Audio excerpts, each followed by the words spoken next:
Welcome to Senior Living Marketing Perspectives. I'm Debbie Howard from Senior Living Smart, and today I have the great pleasure of speaking with Jeannette McClennan, who is the co-founder and president of the digital innovation firm McClennan Masson. Jeannette developed Life Reimagined for AARP to help people manage life's transitions. Most recently, she's developed digital products and services for AARP, Oprah, and Vanguard, among others. And in her free time, she's also the co-author of a book, Innovators Anonymous, 7 Steps to Get Your Product Off the Ground. So Jeannette, welcome.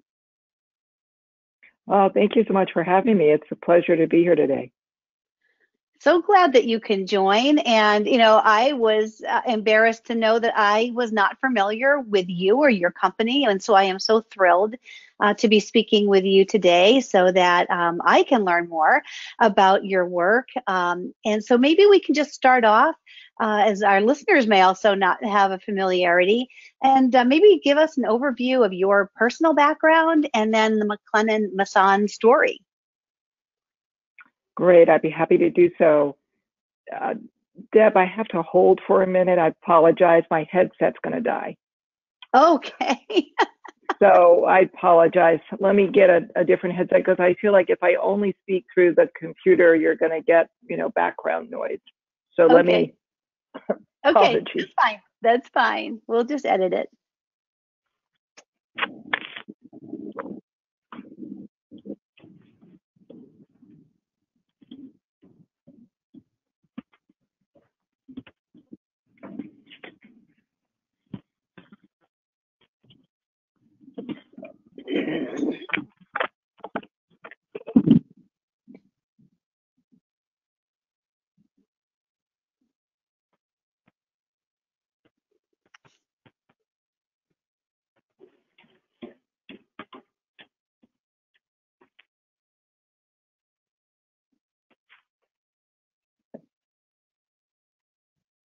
Okay, I'm also going to unplug Google. Okay.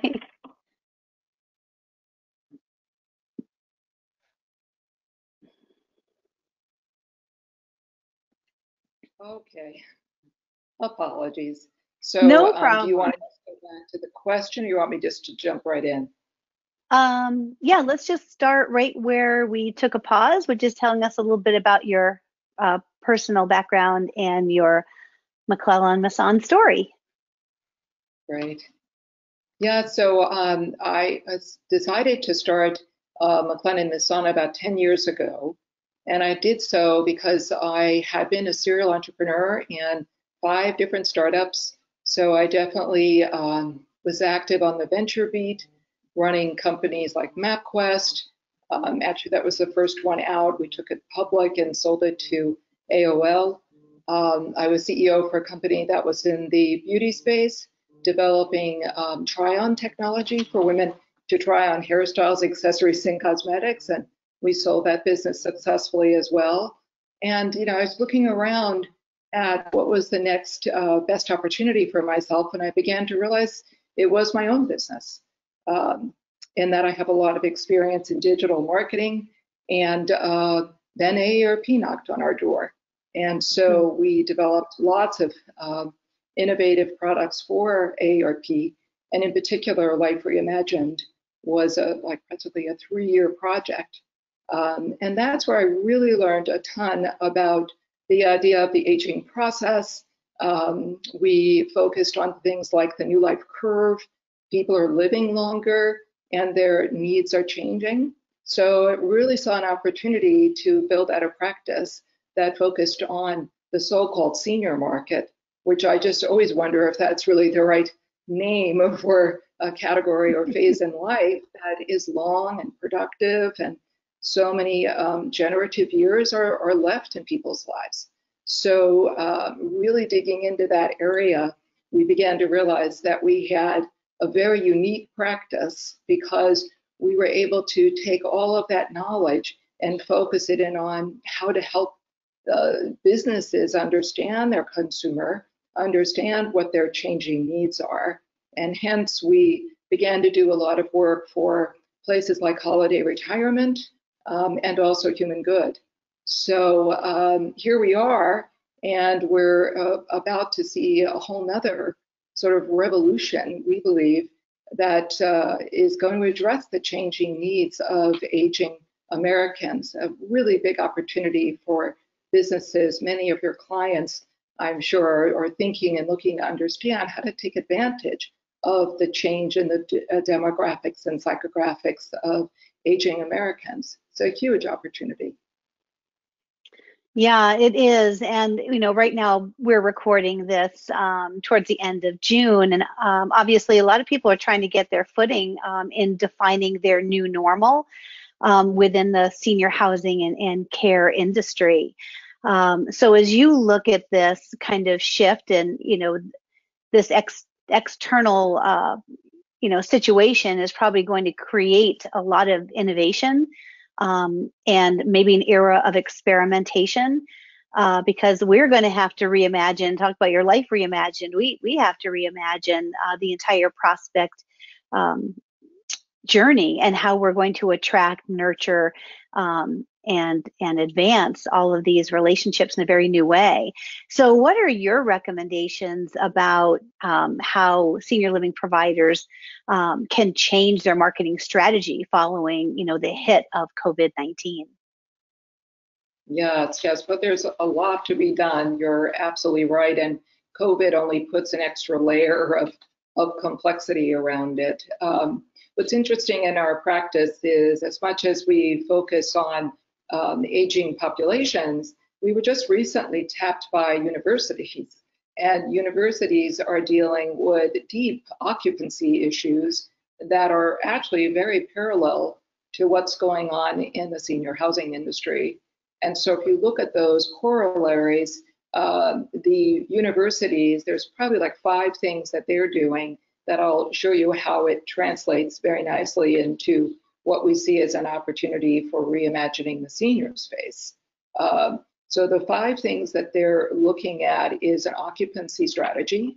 So really pulling back from the traditional occupancy approaches that is done by any business. The idea that they're using is to bring in the freshmen and the seniors and keep the sophomores and juniors in off-campus, distance learning. So right there, they were dealing with social distancing strategy. And I could see where the selection process for senior housing and what type of individual that they target could be a very interesting way to potentially serve younger seniors, look at healthier parts of the market, and understand what kind of occupancy strategy work for senior housing properties. The second thing they're doing is in the area of testing.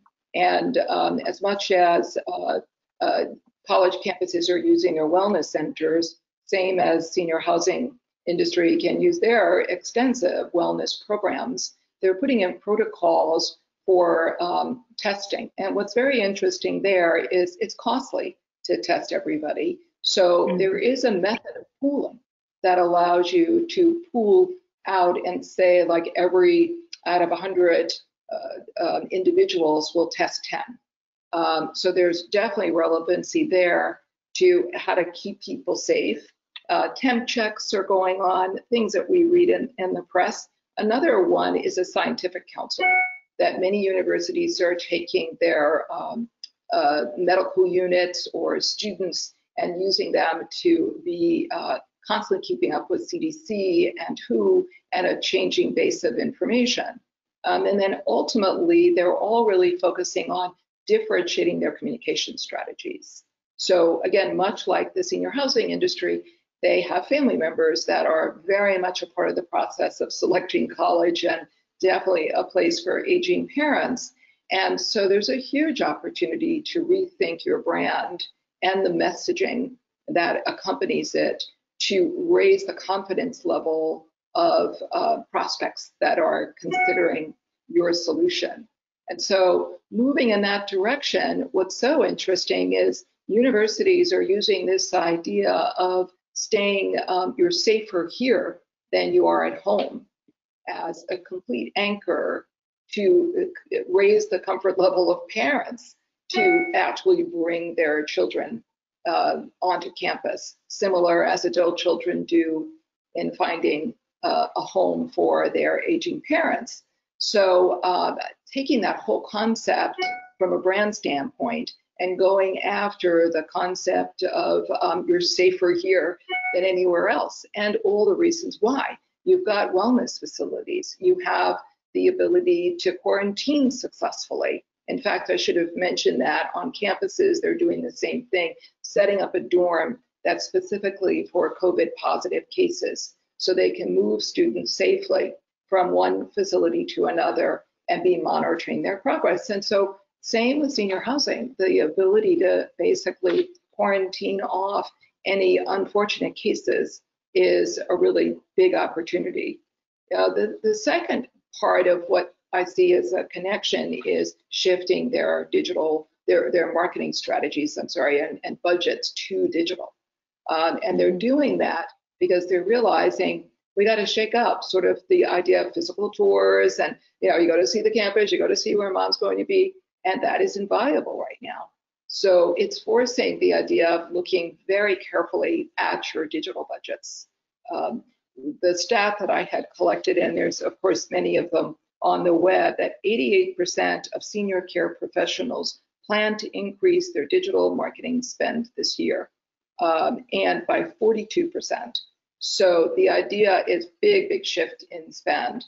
My own personal observations, especially for work we did for holiday retirement, is it's a woefully underused channel or series of channels, in that you look at the amount of Facebook likes or the amount of crowds or volume of users, and they're just not there. And it's a pattern that I see across the senior housing industry overall.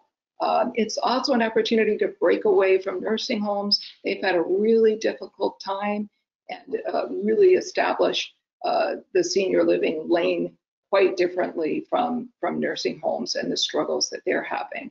So it's very exciting. I mean, I hate to say anything's exciting in the time of COVID, but there really is an opportunity to reinvent your brand, switch up your messaging, play in the space of being safe, utilize digital media channels, really great opportunities.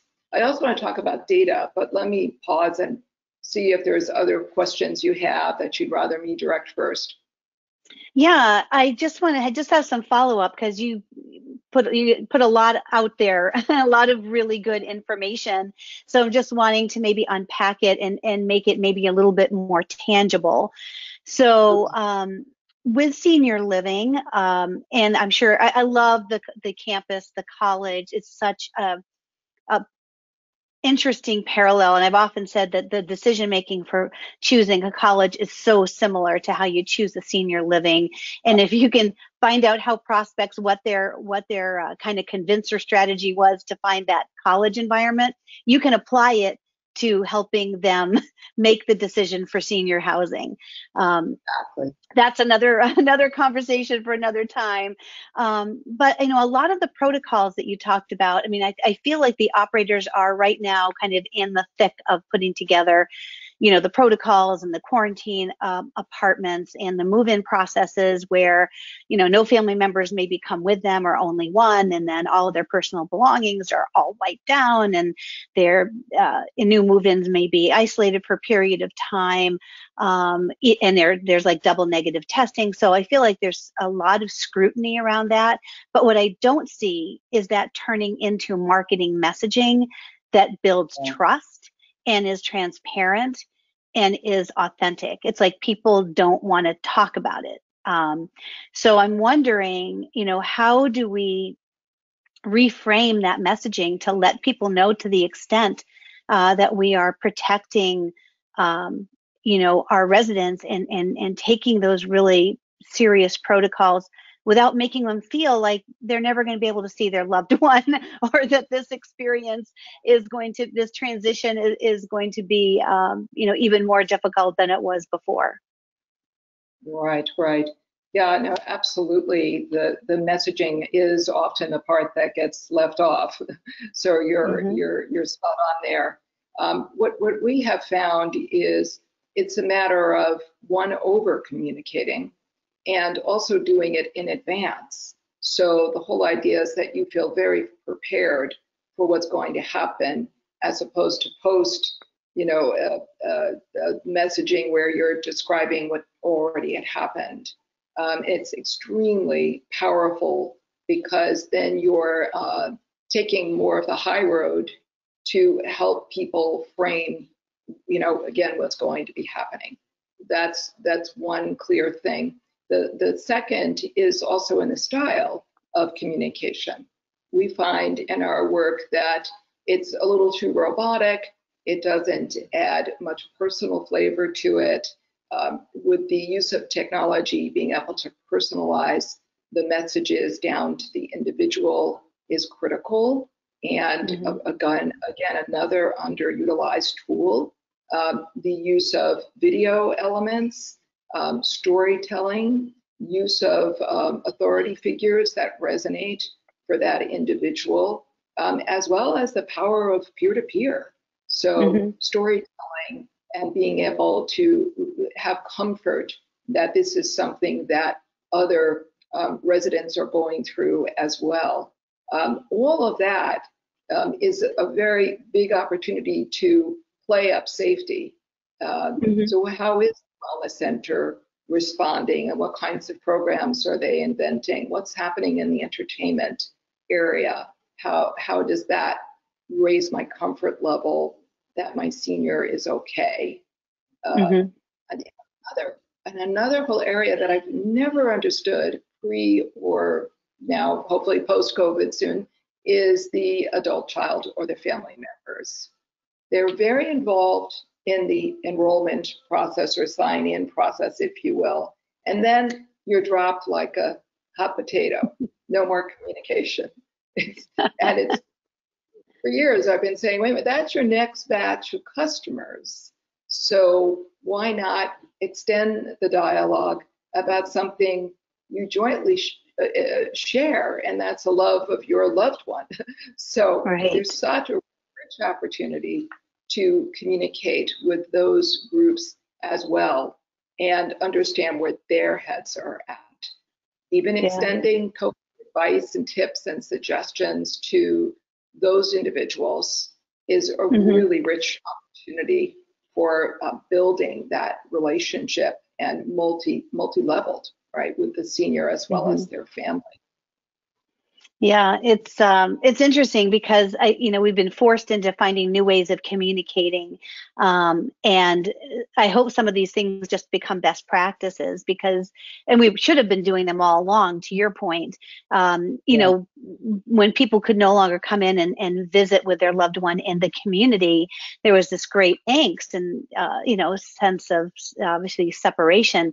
And so we had clients who leveraged Facebook Live and just every morning just broadcasted, here's what we're doing today, everyone is fine, here's what's for lunch. And the interesting thing was that the family members obviously loved it because they felt more connected and more informed. Why didn't we do that all the time? And but prospects found the channel, it was not even a marketing play. And yet somehow prospects discovered that this thing happened, and it gave them confidence. And then even families, we would try to do family nights and have families come in, and it was hard to do it. They worked all day and maybe they didn't want to come in. But the minute we started broadcasting these, Zoom town hall family meetings, we had much more participation because we made it easy for them to get the information and to stay connected. Maybe where they were more comfortable after a hard day's work to just Zoom into the call. So it's interesting. Right. Yeah, no, you bring up a very good point because for holiday retirement, their project was called Hello Milo. We had a longevity club on Facebook, and it was run by Dr. Bill Thomas, who's a world-renowned gerontologist. So we also broadened the discussion. So in a way, as much as news and activities and a sense of what's going on in the community is very important, then you have this audience that's also going, hey, I'm aging too, and what does the future hold for me? So we found that the content in the material began to expand into a very rich vein of healthy aging and how can you participate in that. So the richness of those live sessions and the amount of questions and dialogue that was going on would often spur content for the next session. And we held them every Friday. Another key was, you know, having a standard time that became your like channel and check-in time on Facebook was extremely powerful.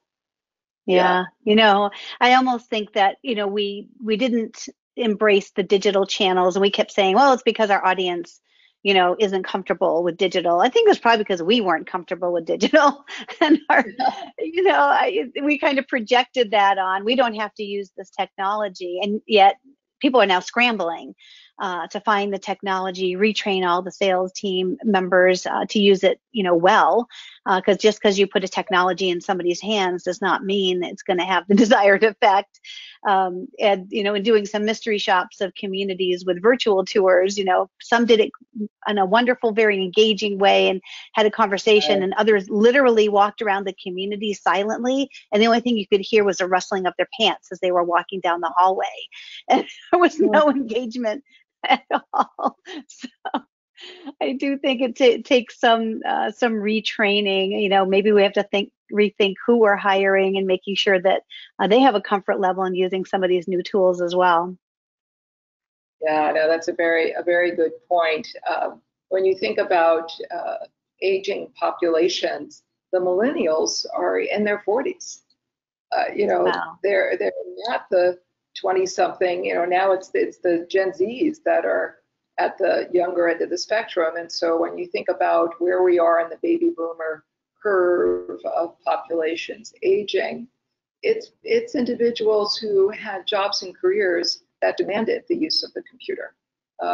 So that the older end of the boomer segment is not really the target any longer. You know, quite frankly, probably in very much end of life, I mean, which is part of life. So the stigma that, you know, they don't understand technology is just flat out wrong. It is, you got to really look at the target audience demographics, just as you're suggesting, and be where they are, not where we want to be. Right. So that's definitely, and also in the space of kind of products and services, it's that we're constantly, you know, developing things like, you know, canes that are digitally wired or something, and it's kind of like that's not where your customer is.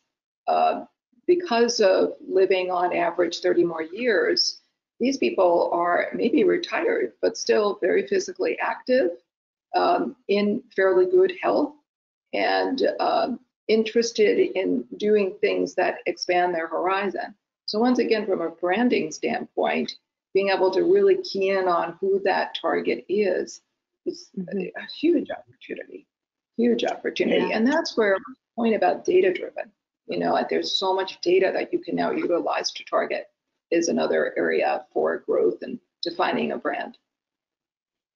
So with the messaging that you referenced earlier, you know, when at the beginning of COVID, everybody created a little COVID page. You know, here's our response to COVID, you know, FAQ kind of section. It was buried in the website, or it was just a little subpage. Do you think it's important to really re-message our entire website, and maybe on the homepage begin the conversation about, you know, addressing it and not just pretending? I'm wondering, with the colleges and universities, are they really selling their programming and their degrees and their professors and, you know, their lifestyle, or they really shifted on, you know, of course your child's going to get an amazing education here. You already know that. And in addition to this, here's all of the ways that we're going to keep them safe. Like, how much of that of our old messaging around lifestyle and living your best life and all of these great things, you know, which was fluff and wonderful, and begin your life here and all of these types of messages and around lifestyle and amenities, how much of that really shifts to, you know, we're going to do all the wonderful things we've already done, but in new ways, and this is how we're going to do it safely. Yeah, as you know, Debbie, any good brand efforts gotta go ground up and rethink the whole experience. So yes, and in the university space, I'm seeing the same thing, that it can't just be a page, as you say, kind of hanging off the side, saying we're COVID responsive. And that's where this idea of really developing the brand around a safe place and all the permeations of the ways that you could express that ought to be on every page of the web experience for these brands. And you and I know that prior to COVID, you really couldn't tell one brand from another to begin with, because it all kind of looked like these stock photos of happy people doing things and enjoying themselves. So once again, it's an opportunity to break out of that and really rethink how you position your brand. Because even within safety, there's tons of variations that would fit your target audience. Is it a more active audience, potentially a younger end of the segment? Is it the middle tier? Is it the older tier? How do you express safety unique to your brand and then demonstrate it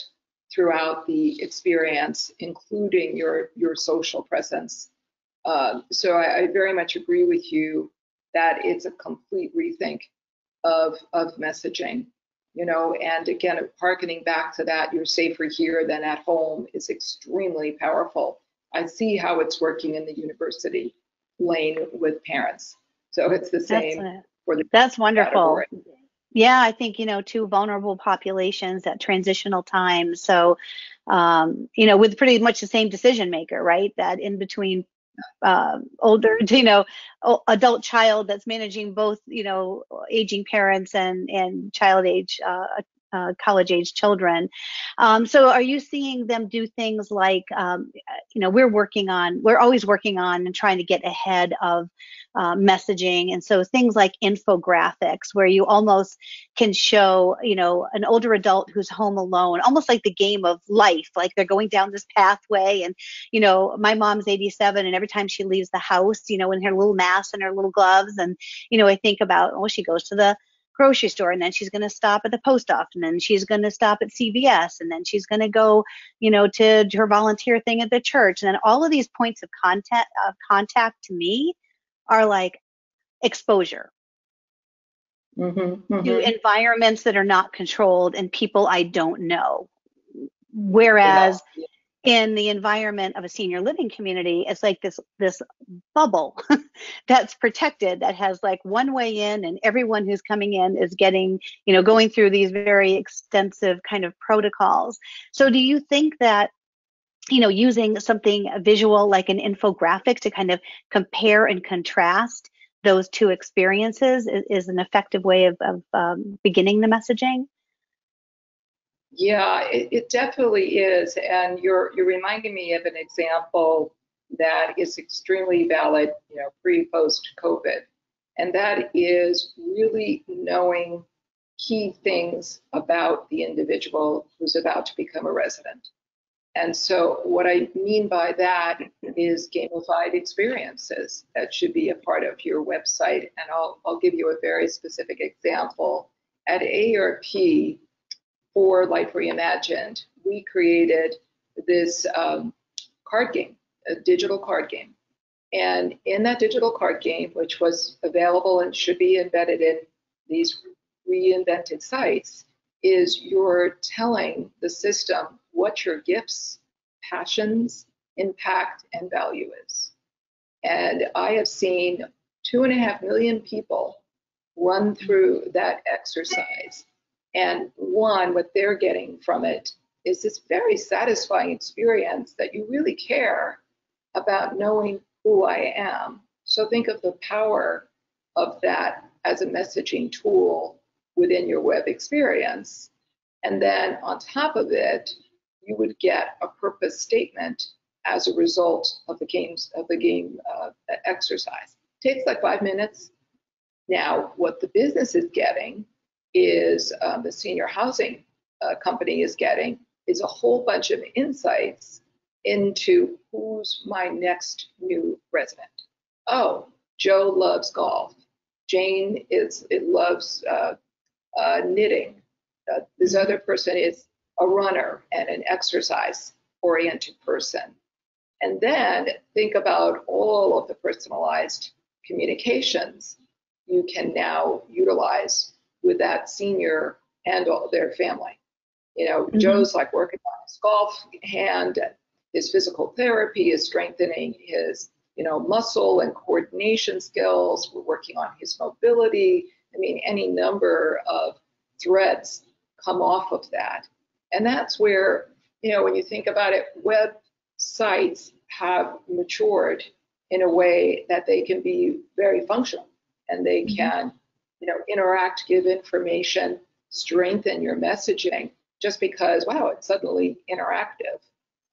And wow, this organization gets me, and they get what I'm about. So there's a whole vein there to tap into using those types of tools.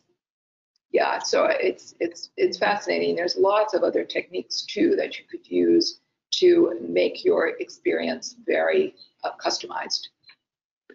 Yeah, that is, I think that's really where the industry has to go to, is actually down to the individual person. And there are tools to do it. It does take great strategy and commitment to the execution of that. But it's, you know, we've seen that it's been powerful, even just using marketing automation tools. But, you know, instead of just putting everybody on a particular workflow, segmenting that workflow based on how they're answering questions, what's important to them, what their motivation is, what their stage is, and then having a really intelligent, you know, if then, yes, no, ability to turn based on the input that the individual prospect is giving you, the pages that they're viewing, the content that they're consuming, and little surveys or interactive experiences. You know, we do have the tools to put all of that together and really learn a lot about them. And so this person, you know, might be the same age, the same gender, the same persona, and yet you can tell that they're going down a very different path in terms of what's important and how they're going to make the decision than the person who comes on 5 minutes after them to the website. And I really don't see very many people doing that. Well, a couple of things. Number one, I haven't seen anybody change their homepage of their website. I haven't seen one single. We're doing it with one of our clients now. But I think that there's kind of a mentality of, I don't want to talk about it, or maybe it's going to, you know, I don't understand kind of the mindset that's leading us to this place, but I do think that if everyone could just stop the podcast and go look at their website and say, is this relevant today? Instead of saying, you're probably worried about COVID, we are too. And these are all the things that we're doing. I mean, it's about being that kind of real and authentic instead of flowery about all of this wonderful experience that your loved one's going to have, right? Yeah, boy, authenticity is something that the industry is crying for right now. And actually consumers in general are kind of craving, you know, I need real information. I want stuff that I can trust and believe in. And to your point, if a good idea for anyone who's responsible for their web presence, hopefully at the senior levels of these companies, is just do an audit of your website. We're doing work for a home care company right now, and they're appalled that like about 90% of the pages in their current website get such low usage in things like Google Analytics that when you think about it, the economics of it, well, now I've spent money on 90% of the content that's not being viewed. So wasn't that a waste of money? So to get a fully functioning website, you gotta put the muscle into it, just as you've described, and dig into the analytics and understand what are people responding to, what parts of are actually advantageous to acquisition. So do you think there's a different message for operators who have kind of been spared any impact or tragedy from COVID? Do they get to claim that COVID-free kind of label? Do they dare? And how does the message change maybe for operators who have had, maybe some resident deaths or something that maybe has been made public? What's your recommendation around those scenarios? Yeah. Well, definitely the whole COVID experience is coming in waves, as we know. It's impacting different parts of the country at different rates. And all of the medical experts that I've been in touch with are definitely still talking about a second wave. We see it in the national press as well. So from a brand standpoint, I think it would be really dangerous to try to say, Teflon, nothing stuck here, we're kind of COVID resistant. I think that would be a very dangerous strategy. I also think that what your prospects want is to know that you have a plan should it happen, and that's much more powerful than, we don't think it's going to come get us because we're in a rural setting or we're in a state where the numbers are low. You just can't bank on it with this. And I know also the universities are not banking on that. In fact, they're working on contingency plans if, for instance, students coming from states that are more hard hit, and implementing different screening procedures because the risk of exposure is greater. So thinking through all of those protocols is important and definitely impacts your messaging. So I would go much more in the we're built to be safe, and all the permeations of the ways that you communicate that. And how do you, with grace and sensitivity, distance yourself from nursing homes and reclaim your narrative when the national media doesn't even know the difference? I mean, I saw something on CBS, which was a lovely story, actually, about an assisted living, and it was a very positive story, and yet they kept calling it a nursing home, even though the sign out front that they were filming said assisted living. Yeah. It's a big media and press challenge. So it would be an interesting idea to sort of band together and create sort of a coalition that, maybe the folks put in a bit of money, get the right PR firm, and got to go headlong after that, because I very much agree with you. It's hurting the reputation of the senior housing industry. And you're right, it's way too commingled. And of course, at the messaging level as well, you need to keep reinforcing that. Look at the stats. What is it? With something like less than 1%, contagion spread in the assisted living space versus the debacle in the nursing home space. So you gotta create that separation. I think that a coalition to go after it would be the best way forward. I agree. What else can we learn from you and all of your vast experience? I'm finding this conversation to be so interesting. And is there anything else that you think is really relevant that we have to cover? And I definitely want to have you come back on, because I feel like we've only just begun. Yes, I'm enjoying the conversation, tremendously. I'd say that one area that we didn't touch upon was reputation management. And there's a real long tail to reputation management. And yes, it involves social media, but it's bigger than that. It's bigger and far more profound to understand how to manage your brand. So first you got to define it or reimagine it, as we've discussed. And secondly, you have to have a concerted strategy that spans from your website all the way through all the other touch points. And as we discussed, a real opportunity to rethink your relationship with the adult child and other family members. A big opportunity there to combine it with your idea of how you manage your reputation throughout. It's an exciting time, even though it's like a stressful time. it's a time to break out of the pack and really do things differently. Debbie, it's been such a pleasure. And you're right, we could talk on and on. There's much That's more right. we could.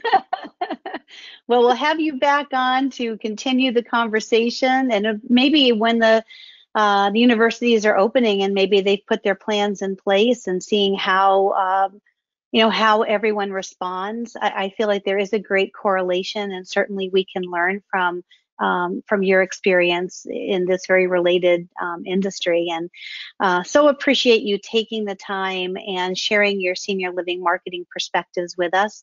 And we'll hope you'll come back soon. Well, it'll be my pleasure. Again, really enjoyed our time together. And if somebody wants to learn more about you, your company, your book, what is the best way for them to reach out?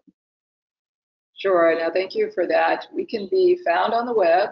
Our website is McClennanmasson.com, and you'll see case studies there and projects that we've done in the space. So thank you for that. Our book, it's as Deb described in the beginning, it's Innovators Anonymous, and it's available on Amazon. Wonderful.